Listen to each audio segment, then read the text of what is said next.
Welcome to the first episode of the Punch Plan podcast. In this podcast, we're going to be discussing a lot of things happening in the combat sports world. There's been a ton of huge events happening recently in the boxing world, so let's take a look at who's the best boxers in the world right now. So obviously, there are a ton of boxers who have been popping off recently, doing tons of different things, making tons of statements. But determining the best boxers is pretty hard because it's always fluctuating. You know, there's pound for pound lists and different rankings, people moving up and down on lists and losing and winning, and it's hard to really determine, but I feel like we have a solid idea of who the best boxers in today's boxing world is. Yeah, and it's been really cool to see how, it's finally been activity within the best boxers in the world, and they've finally been fighting, and a top-level opposition at that. So we've got Canelo knocking out Caleb Plant in a huge event. Yeah. We got Lomachenko going to be fighting Tyson Fury, obviously, one of the best fights of the year against Deontay Wilder in their trilogy. Knocked him out. Tons of huge waves happening in the boxing world right now. Just a week ago, we had Terence Crawford stop Sean Porter for the first time in Sean Porter's career, which was also making a statement in that welterweight division, kind of showing everyone else that, you know, he's a top dog. He's there to stay. He became undisputed at 140. He's been at the top of a lot of people's pound-for-pound list for quite a while now. And, he's definitely one of the top-ranked guys. Definitely in the top 5, along with tons of different other guys. What do you think? Without a doubt now, obviously, the fight to make is Spence versus Crawford. That's what everyone wants to see. It's the best fight at that division. And finally, they need to do it to determine who's the best fighter between the two. And hopefully it gets done, but I guess you never know what's going to happen with the politics and everything, but that's the fight to make. The politics of boxing are super interesting, to say the least. You have tons of different promoters, tons of different promotions that are just getting in the way of huge fights happening.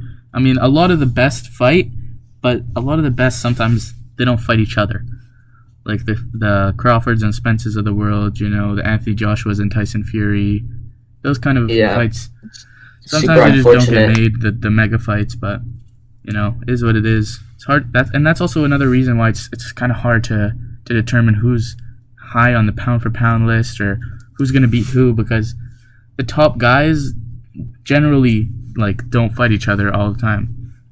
Yeah, but thankfully, at least, there's been kind of not, I wouldn't say new rising, just now more superstars coming into boxing, at least with big victories like Alexander Usyk had over Anthony Joshua. Now he's a big name in the heavyweight division, for sure. and if he beats Joshua again in the rematch, which a lot of people think is going to happen, then we could see Tyson Fury versus Alexander Usyk, which is a huge fight if that were to happen as well. Yeah. Sadly, that means we won't get Tyson Fury versus Anthony Joshua, but at least it created another great fight in the process. Definitely, and also tons of other divisions are popping off right now. Like the lightweight division has tons of different fighters fighting very, very soon or just fought. Like Teofimo Lopez just fought Kambosos in a huge upset. Probably one of the upsets of the year, to be honest. Kambosos, a 13-1 underdog, defeats Teofimo Lopez by split decision, which I personally I scored that as a draw, but I mean everyone seems to think Kambosos won. I probably have to watch that back because I mean I might have been a bit biased for the champ, but I think Kambosos won that, and it's just crazy to see how he was able to knock Teo down in the very first round. It was so unexpected. Everyone thought Teo was just gonna wash him over, but Kambosos came to fight and he brought it. Yeah, I feel like at this level that we're in now, anyone really has the ability to hurt anyone. It's not like there's just a few big punchers. Everyone's susceptible to getting hurt or getting dropped. I mean, Devin Haney in his last fight against Linares showed in the last 2 rounds he got wobbled. There's a lot of different fighters that you don't think they're gonna hurt you, and then boom, you're on the floor. So and that's why. And I feel like sorry for cutting you off, but I feel like for Teofimo Lopez against Kambosos, I feel like Teofimo Lopez was very he was underestimating Kambosos by a lot and got pretty overcomplacent. Yeah, I agree. And also, so much drama to the lead up of that fight. It canceled so many times, all the nonsense with Triller, and then it finally getting moved to the zone where it happened, and Yeah, just so much craziness. for So sure. So I many think, dates, so many different like venues, and like so many different yeah, training it's camps, and the so money spent on crazy. that event is like Yeah, it's crazy. I see Tio moving up now from lightweight, so that's one less competitor in lightweight, but lightweight is already filled with sharks there. You got incredible fighters there and super young fighters as well. Yeah, tons of So different. this Devin Haney fight's really gonna show a lot into his skill set as well. And then if he beats Diaz, then Jojo Diaz, then we could see Cambosis versus Devin we Haney could for see undisputed. yeah, for undisputed, and that would be Yeah, sick if that happened. yeah. There's a lot of talk between Teofimo Lopez and Josh Taylor, who's the undisputed super lightweight champion of the world. There's a lot of talk there that fight was going to happen. Now that Teo lost, I don't see it happening. Yeah, But I neither. mean, it is possible if Teofimo Lopez moves up to 140. He wants, to become a champ, of course. I could see him fighting Josh Taylor eventually if he works his way up. Probably 1 or 2 fights in that division. If he makes a statement, then I feel Yeah, like he has what it takes to get that fight with Taylor. What do you think? yeah, if Tio wins his opening fight in the division, then I don't see why not. Since Taylor's already beat everyone there's to be at 140, yeah, I think he should have a rematch with Progeras, and then after fight Tio if Tio manages to win that division. But otherwise, yeah, I feel like that's a great opportunity for both of them, Yeah, I feel especially for like Tio to bounce back. I feel like that fight between Josh Taylor and Regis Prograis definitely has to happen because those two are super talented young guys and definitely the top two at 140. So if they fight in a rematch, if Josh Taylor beats him, that really cements his legacy in that 140-pound division, up there with Terrence Crawford, who are both undisputed in that division. Yeah. Also, we have Lomachenko is fighting Richard Comey in a fight next week. I'm pretty sure it is, and that's an exciting matchup. Obviously, Richard Comey, he lost to Lopez, but had an exciting knockout earlier this year. So it's going to be an interesting fight. See how Lomachenko returns. I feel like a lot of people have started to underestimate Loma after his loss to Tio.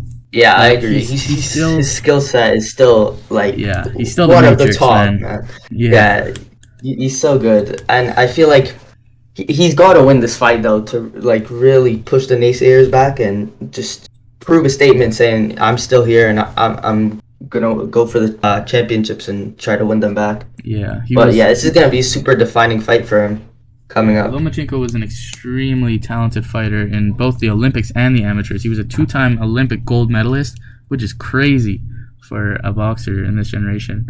And Yeah. as well as I think he had 400 wins and 1 loss in the amateurs, which is unreal. Like that is Super absolutely accomplished. crazy. And of course, when we're talking about best boxers, we have to mention Naoya. I don't know how to pronounce his name. Naoya Inoue. I think that's how you pronounce it. Yeah, The monster. something- The monster. He's a Japanese fighter. He's fighting as well in December, so that's going to be interesting to see how he does. He's definitely one of the top guys. He's a bantamweight fighter. Very, very, very exciting to watch. And, Yeah, he's amazing, and he's so much power as well. yeah, definitely. He's a beast. It would be so cool to see him like kind of cross paths with some other elite fighters in his like weight division, but he's super entertaining to watch. Yeah, like his fight with Nonito Donaire, who was also at the top of the bantamweight division. He defeated him by unanimous decision, which was a great fight. And not to forget Canelo, obviously. No, definitely, Yeah. definitely one of the best boxers Yeah, in the world. definitely in my mind, 100% Definitely number one, pound pound for for number pound. one. I mean, he Come on, just like he the just guys beat everyone. he just unified the division of 168 pounds in less than 11 months, which is unheard of. I don't think anyone's ever done that in the history, which It's is incredible. just crazy. And now apparently he's gonna move up to cruiserweight, which is Cruiser, also which crazy. is quite the task, especially Yeah. from where he came from, such smaller division. Now moving up to there is insane. Yeah. And then I think it's a good idea for him. And then whoever the next guys at 168, like the Andrade, and them should fight each other. And whoever wins, then after Canelo fights at cruiserweight, should they should fight Canelo after then. But I don't think there's really a point for Canelo to wait around for one of these guys at 168 right now. Might as well move up. It's a huge legacy moment for him, especially if he's able to win at such a high weight division from where he came from. There's a lot of talk about Canelo Alvarez cherry picking his opponents. How he's not fighting the Charlo, he's not fighting the Benavidez, he's not fighting the Andrade. But I feel like him going up and fighting Makabu is an even tougher fight than any of those guys, because you're moving into the higher. These are the highest of high divisions where you have the hardest punchers. Makabu dropped Tony Bellew. Obviously, he didn't win that fight. He got knocked out by Tony Bellew, in fact. But to drop a tough competitor like Tony Bellew, it shows he has power. He can hurt Canelo. And Canelo's one of these guys. He has a granite chin. We've never seen him hurt besides one fight against Miguel Cotto. So it's a huge risk for him, but like he said himself, he loves challenges, so he's gonna go up there and face. And if he's able to win, that's just a huge wow moment for his whole legacy and everything. I don't see how the Canelo kind of naysayers say he's cherry picking his opponents, but I think whatever happens in that fight in cruiserweight, then whoever's fought for the number one contention in 168 would be a good fight for him then afterwards. Yeah, if he can even make that weight after, because I feel like he might move to light heavyweight, fight someone like one of the Dmitry Bivol's of the world or Artur Beterbiev, one of those guys that are at the top of the division. Obviously, we saw him knock out Sergey Kovalev in that division at light heavyweight. So, that's also a possible division for him to unify, become undisputed. I mean, he has so much ahead of him, and he's so young in his prime, 31 years old. It's crazy. And these people say he's cherry picking. I mean, the thing is, if he were to fight a Benavidez, who he's a young guy, he's 24 years old. He's good. I think he's probably up there at 168, probably top guy he could fight. And he had a nice performance a few weeks ago. Yeah, it was a good performance. I wouldn't say his best performance, but it's still definitely a good performance from him. Yeah. And I could see him fighting Canelo as well, maybe in the near future. But I just feel like if Canelo were to fight Benavidez, I feel like that doesn't prove as much as going up to cruiserweight. Because, yeah, exactly. I mean, Benavidez is a 24-year-old guy. What are they going to say? Yeah, he's young. Benavidez, Yeah, for Canelo's legacy, if he really wants to put the extra thing in his own legacy, I think cruiserweight would probably. And also a lot of people.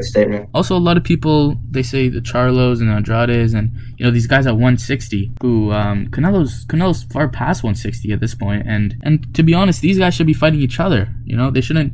Yeah. They're all trying to fight Canelo, but most of them are undefeated, like Charlo, Andrade, Benavidez, And but Canelo's been going through these undefeated guys. Well, they're not undefeated anymore. Callum Smith, Billy Joe Saunders, Caleb Plant, all in the last year. Yeah, he's doing. Span he's done is insane. He's doing big things. He's beating undefeated guys who are good, tough competitors. So I'm gonna have to say that he is not a cherry picker. Yeah, I believe. And then another guy who's been calling out Canelo, obviously not his level, but he's been making some noise with Canelo's name, and it's been drama, is Jake Paul, who's having a fight with Tommy Fury. Yeah, Tommy Fury, brother of Tyson Fury, as we know. That fight is going to be interesting. I'm excited to see how it plays out, because, we saw Tommy Fury. We saw him in his last fight. He didn't look too great. And we saw Jake Paul in his last fight against Tyron Woodley, who was a much higher level opposition than the opposition Tommy fought. I feel like Jake versus Tommy, that's going to be exciting. Obviously, Tyson's promoting it, which, the Furies, Furies are always going to have a big draw. And, I think it's pretty smart on Jake's part to take this fight because, Tommy Fury isn't the best boxer. He hasn't had the biggest amateur career, but he has a big name, obviously a Fury. And he has a chance of beating him. And I think Jake Paul will beat Tommy Fury, just because I wasn't impressed of Tommy Fury's last fight. Don't get me wrong, Jake Paul wasn't spectacular in his last fight either, but he got the job done against a much tougher opposition. So yeah, I do see Jake Paul winning that fight, but. Yeah, what do you think? It's a close fight. It's a close fight to call, in my opinion, since they both don't have the most of experience. Both of them not having like, well, obviously Tommy's been fighting his whole life, but not the biggest amateur background, and it's a tough fight for both of them because I feel as they're Jake Paul's fighting someone is finally his own size, and it's gonna be it's gonna be a tough fight for him. And I think if Jake can get past Tommy, it's gonna be a huge statement. Yeah, especially because he's so new to the sport. You know, he's fighting someone who's been doing it his whole life. Tommy Fury, you know, he was in the gym when he was young. You know, he's brothers with Tyson. Obviously not full brothers, but it's, you know, half brothers, whatever you want to call them. They're brothers. So yeah, it's definitely interesting. Tommy Fury is out here saying he's gonna end Jake Paul's boxing career, which, I mean, you know, if he does beat Jake Paul, if it was like decisively like a bad loss for Jake, I could see him retiring. But if it isn't a bad loss, I feel like Jake could continue boxing, could like continue, you know, with the narrative, oh, I lost to a real boxer, you know, it's not that bad, you know what I mean? Yeah, it's tough for Jake since his whole motto in boxing world now is very much, oh yeah, I'll beat this guy, I'll beat anyone, I'm gonna knock everyone out. I'll beat Canelo. You know, yeah, he's calling out all the big names, so he has to back up his talk, otherwise the shtick doesn't work anymore, and no one's gonna tune in. So he's really gotta make a message by beating Tommy, but it's gonna be a very tough fight for him since Tommy has all the coaching behind him, all the support behind him, all the years of knowledge just built up. Yeah, and the youth. It's the first guy Jake Paul's fighting who's, exactly. You know, he's not a retired guy, he's not an older guy. You know, he's not a Nate Robinson who's a basketball player and 36 years old, retired from basketball, even at that. Mm-hmm. And Tommy's a very athletic Woodley, guy. You know, he was a great competitor. You know, Tyron Woodley is like he did boxing in his career. Like, people act like, you know, Tyron Woodley never boxed in his life.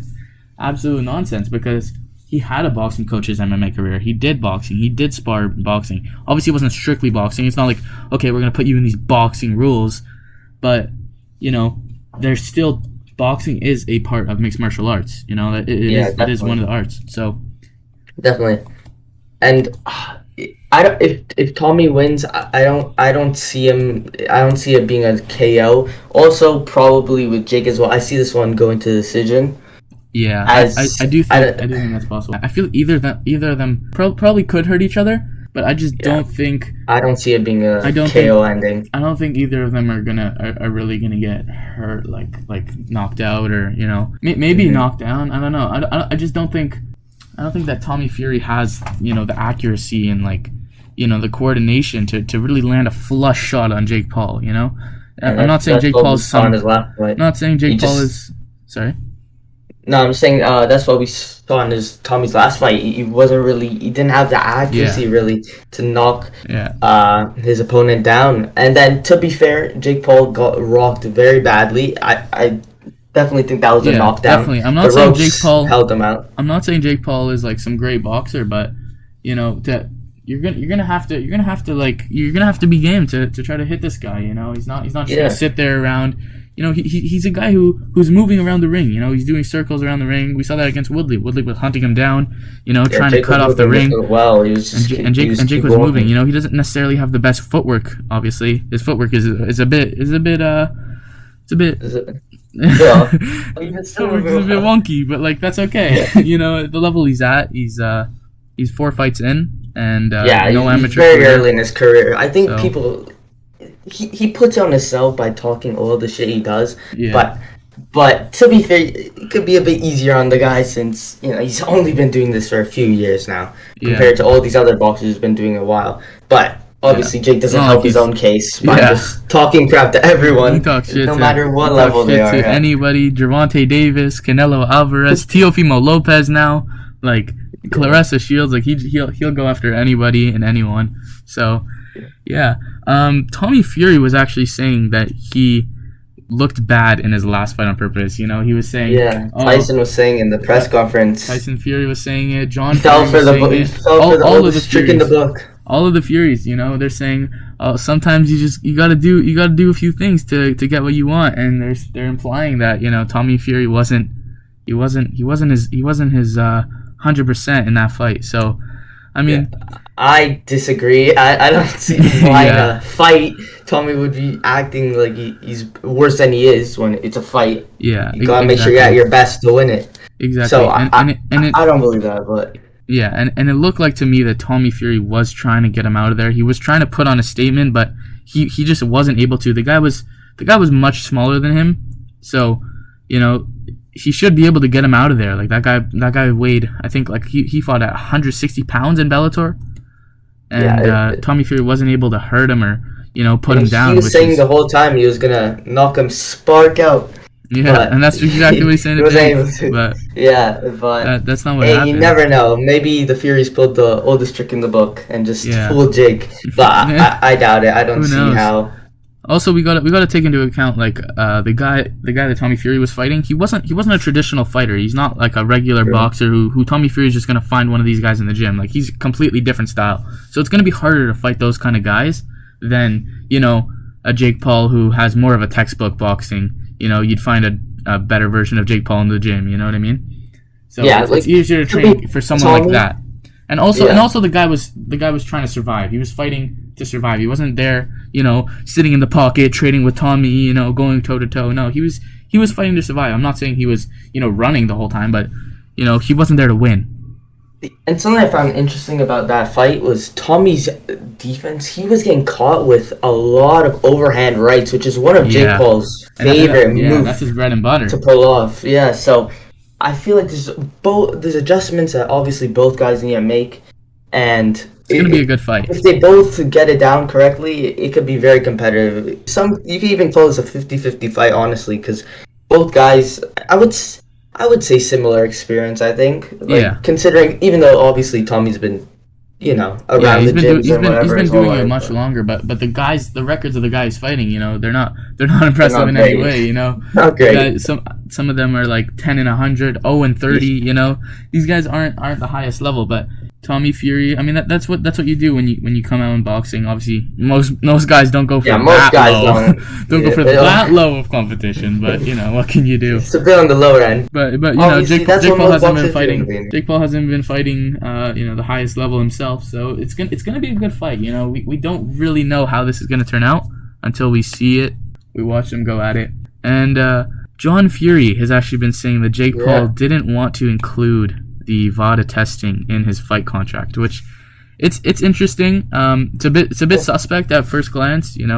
Why is he not signing up for drug testing? Yeah, it's a bit weird, and also something. It seems to be a common talk with every Jake Paul fight now. Every one of his opponents keep bringing up steroids, like Tyron Woodley brought it up in the build-up to their fight, and now John Fury. And I feel like if Jake really wanted to clear his name with that, okay, I don't do steroids, I don't use PEDs. I feel like he would want to include that in the contract, just to clear his name. But it's not a world title shot. It's not required to have drug testing, and the likelihood that Jake Paul is on PEDs. This is all speculation, so we don't know. Like he's not like he tested positive for steroids. It's not like we know what he's doing. But the likelihood is he has access to these high level training. He has access to this good team. Like he can get the right coaches, the right training, the right physio. The right nutritionist. All these things. So. It's not like he's performing at a level where you'd think this guy is on steroids for 3 years in with like world champion level coaching, So I think he's about the level you would think he would be when you watch that fight with Woodley. It was a very close fight, and you definitely saw that Woodley was capable of beating him. He definitely had what it took, but he just the frozen one, Tyron Woodley. I feel like Jake was surviving at that point. He recovered pretty fast, to be fair to him. Yeah. But he got cracked big. It was a huge shot. And Woodley wasn't like trying. He wasn't throwing combinations. He wasn't putting punches together. That's something that Tommy Fury will be doing. He'll be sitting there. He'll be trying to pick his shots, trying to pick his combos. Tyron Woodley's sitting there, and he's going one shot at a time. He's trying, that because that's the kind of MMA style that he has. He has these one-punch knockouts against guys like Robbie Lawler. He has these crazy moments where he just rocks guys. Yeah. So Yeah, So, Tyron Woodley, as everyone knew this, obviously had huge power in his hands. Tommy, to be seen, definitely. yeah. But that's why I think it's going to decision But this fight. but I feel like Tommy does have power. Like he has highlight reel knockouts. Obviously not against high level opposition, but he does have highlight reel knockouts. And I feel like if he just had better accuracy, if he was able to put his shots together more, be more patient in there, not try to get them out of there so quick and try to all this energy. Yeah, I feel take like it easy, I feel like slow down. Yeah, I feel like if he was there sitting there and trying to pick his shots and pick what he wants to throw, how he wants to do it, I feel like he'd have much more success in that aspect of hurting guys more. But we saw in his last 2 fights against Jordan Grant and the Jake Paul sparring partner, I'm not sure what his name is, but he wasn't able to hurt them or put them down at all. Yeah, I think he can do for sure better than especially his last performance, since it wasn't his best. But Yeah. I think he'll do better, and the Fury camp will make obviously adjustments and will improve Tommy how they see fit. But Yeah. another fight that was huge before Tommy Fury, but might not be as sensible now, is KSI versus Jake Paul, which was huge in the YouTube world for so long. I just feel like that fight doesn't really make sense anymore. It doesn't really fit with the Jake Paul narrative of his boxing journey. He's moved on to fighters now. Tyron Woodley, Ben Askren. Even though Ben Askren's not a boxer, of course, but he's a fighter. Mm-hmm. He's been fighting. He's going to continue doing that. Probably continue on with Nate Diaz in the future. We'll see where he goes after Tommy Fury, if he wins or loses this fight. But Tommy Fury again. He's been boxing a lot more. Definitely has a lot more experience than KSI, and he hasn't been doing anything in the last 2 years. So it's hard to say. Yeah, boxing wise, of course. So it's hard to say that Jake Paul versus KSI makes sense, or that KSI would beat Jake Paul, because we haven't seen anything from him. We haven't seen him boxing at all. He hasn't fought anyone since that Logan Paul fight in 2019, already 2 years ago. Yeah, it's been a long time, and it's just Jake Paul has been progressively. Well, of course you can argue whether Woodley or Tommy is better, but he's been progressively going up in competition. And even though Tyron was a bit older and past his prime, Tyron Woodley was a 5-time UFC champion, and to see Jake Paul go from there to kind of KSI, who hasn't fought in so long now, and hasn't beat anyone, at that level. He hasn't beat any. Yeah. He hasn't beat any fighters. He hasn't. I'm not saying he can't. Possible. Not saying he can't, but right now he's not focused on boxing. He's not trying to box. He's not looking for a fight right now. So I feel like that narrative of Jake Paul versus KSI is going down the drain faster than every day. Yeah. And to be fair to KSI, he doesn't. To him, there's really nothing else to prove, since at the time Logan was the guy to beat 100%, and Jake Paul was seen more as the little brother to Logan Paul. And KSI put that statement out by beating Logan Paul, and he kind of mission complete for him. So for sure, it's kind of up to him whether he really wants to continue boxing, which obviously there's huge risks to. So if not, it's fine for him, but I feel like this fight between Jake Paul and KSI is gonna be gone probably somewhat soon. Because at the time when KSI fought Logan Paul, everyone thought Logan Paul was gonna win. He's taller, he's stronger, he's bigger, he's probably even faster. So it was a crazy outcome that KSI was able to get that decision win. Logan Paul he didn't seem there in that fight, and it kind of showed. And he had that one moment where he was able to hurt KSI, drop him, and obviously had 2 points taken away from him. But it was a very close fight. It's not like he dominated Logan Paul. Yeah. Well, KSI even had a knockdown that didn't get called. And at this point, Jake Paul has proven that he's at a different level than they were at that time. Yeah. Even now. So. Yeah, there's been talks that KSI's still been training, but fight experience wise, it doesn't really make sense at all. Jake he's been so active for years now, and KSI has just been doing other stuff. Yeah, and it seems like if KSI does return to the ring, he said himself he's not going to go straight into a Jake Paul fight. He wants maybe warm up. And there's talks of him fighting another YouTuber or those kind of things. And I feel like Jake Paul kind of moved on from that level. His first fight was against YouTuber Anderson Gibb, and he was able to take him out in the first round, which was a good performance for him. But again, Gibb wasn't really at that level to beat him. He's shorter, he's smaller, and he just purely did not have the skills to beat Jake Paul at that time. So I feel like a Jake Paul versus KSI doesn't really make sense at this point. Also, KSI recently said that he doesn't need to box anymore compared to Jake. That he said kind of Jake Paul's only thing is boxing at this point, which is kind of true. Jake Paul's relying on boxing, but that's just what's bringing him the money. That's bringing him the eyes. It's bringing him all the attention that he's getting. So Jake Paul's doing well in his world. KSI's doing well in his world. The fight doesn't really make sense. KSI's been doing music recently, still doing YouTube. So I feel like for now, the Jake Paul versus KSI narrative is kind of over. Yeah, I agree. I still think it's still possible, very small chance, but yeah, I just don't see it happening at all. Yeah, which is quite unfortunate since at the time earlier it was such a huge fight, especially for YouTube itself. It was so big, and that would have been and that rivalry between the two guys, Jake Paul and KSI. That's like the real rivalry, Logan Paul. Yeah, we've seen Logan KSI Paul versus KSI. They're friends now at this point. Yeah. And they weren't really like hardcore like hate each other at that time. I feel like Logan Paul really had respect for KSI when he went into that fight. Yeah, but Jake and KSI is more like an actual it's more of an actual kind of hatred-wise rivalry. Yeah, and I want to move on to another topic, which is that Jake Paul and Logan Paul, the narrative that they're not good for boxing and the sport itself. And I just want to have a discussion, see what we think about that. Obviously, Jake and Logan have been boxing for a couple of years now, making tons of noise in combat sports in general, not even just boxing, also the MMA world. Of course, Jake Paul calls out Conor McGregor and all these guys, Nate Diaz, Tyron Woodley, Ben Askren, he fought two of those guys. So I feel like them boxing, I feel like it is good for the sport because, in general, it just brings so many more eyes, especially with Logan's fight with Floyd Mayweather, arguably the our biggest star in boxing ever. Yeah, and it was him to get that fight even alone was insane.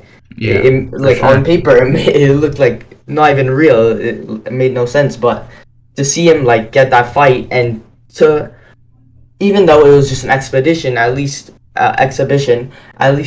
he kind of held his own in his own way, I'd say. And I'd say it's good for boxing.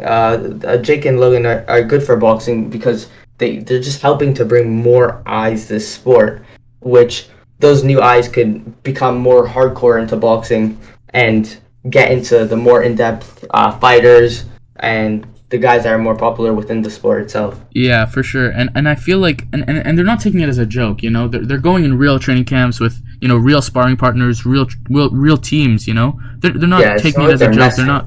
They're not treating it like it's, just another thing, another day in the office. They're going hard, they're working hard, and it's showing because, they're at a level where, you can tell these guys have been doing it for a couple of years now. They're not any amazing pro level, high level guys. They're still amateurish in their skill department, but you could tell they've been doing it for a while and they're taking it seriously. They're putting in the work. They're treating like professionals with full-fledged training camps, licensed pro fights. They're really doing it. So I feel like them saying they're bad for boxing isn't really fair, or giving them the credit that they deserve for what they're doing.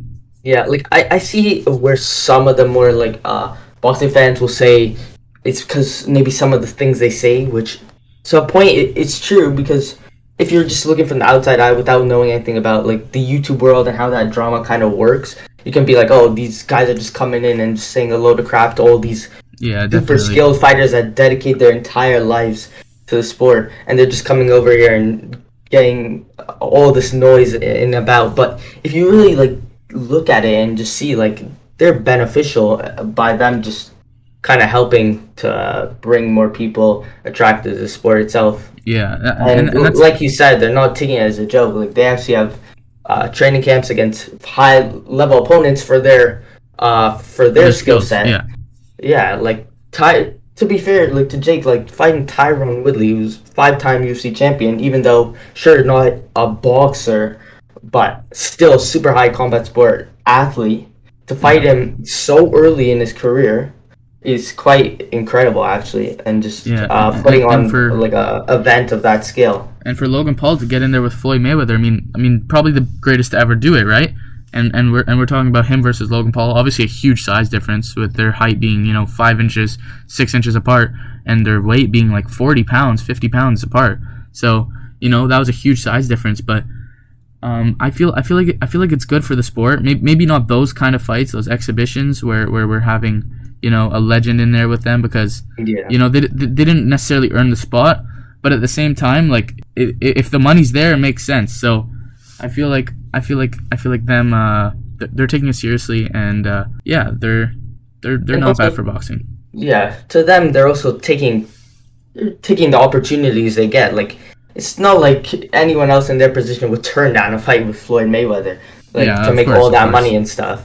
So, yeah, or Mike Tyson. There's rumors of Logan Paul fighting Mike Tyson, which I'm pretty sure he declined now, or he said that's not going to happen. So, I think personally is the right idea, since it would just it doesn't really make sense. Even the Floyd thing, it doesn't make sense. Like, and Tyson's even older, and exactly. It doesn't make sense. Mike Tyson's 55 years old against you're gonna put him in against a 26-year-old. That it makes no sense. 30 years apart. Like, I get like Floyd's more for the money. Like, I see why he would do it, but see Tyson going it's against Logan Paul. It's just I don't think it's right. Floyd's whole narrative, his whole career was his name was Money Mayweather, right? Yeah, he fought Conor McGregor, a UFC star, obviously, and now fought Logan Paul. He doesn't really care who he fights, because he's gonna, if he makes money, then he's happy, And his legacy is already well and set. Yeah. So and it also brings the younger generation into Floyd Mayweather. These guys that only know YouTube. Okay, well, Logan Paul's fighting Floyd Mayweather. Let's see who Floyd Mayweather is. Always the best boxer. Let's watch him. Let's watch his fights. So even though he's fighting a YouTuber who shouldn't be in there with him, it's still like bringing eyes to both boxing and the fighters. Yeah, I totally agree. All right, so I think that's gonna be it for the podcast. That was a great first podcast. Hope you guys enjoyed it. Let us know what you guys want to see. Any questions? Any topics you want? Any suggestions at all? Yeah, any topics you want us to discuss? And that's pretty much it for the first episode of the Punch Plan podcast. We hope you enjoyed.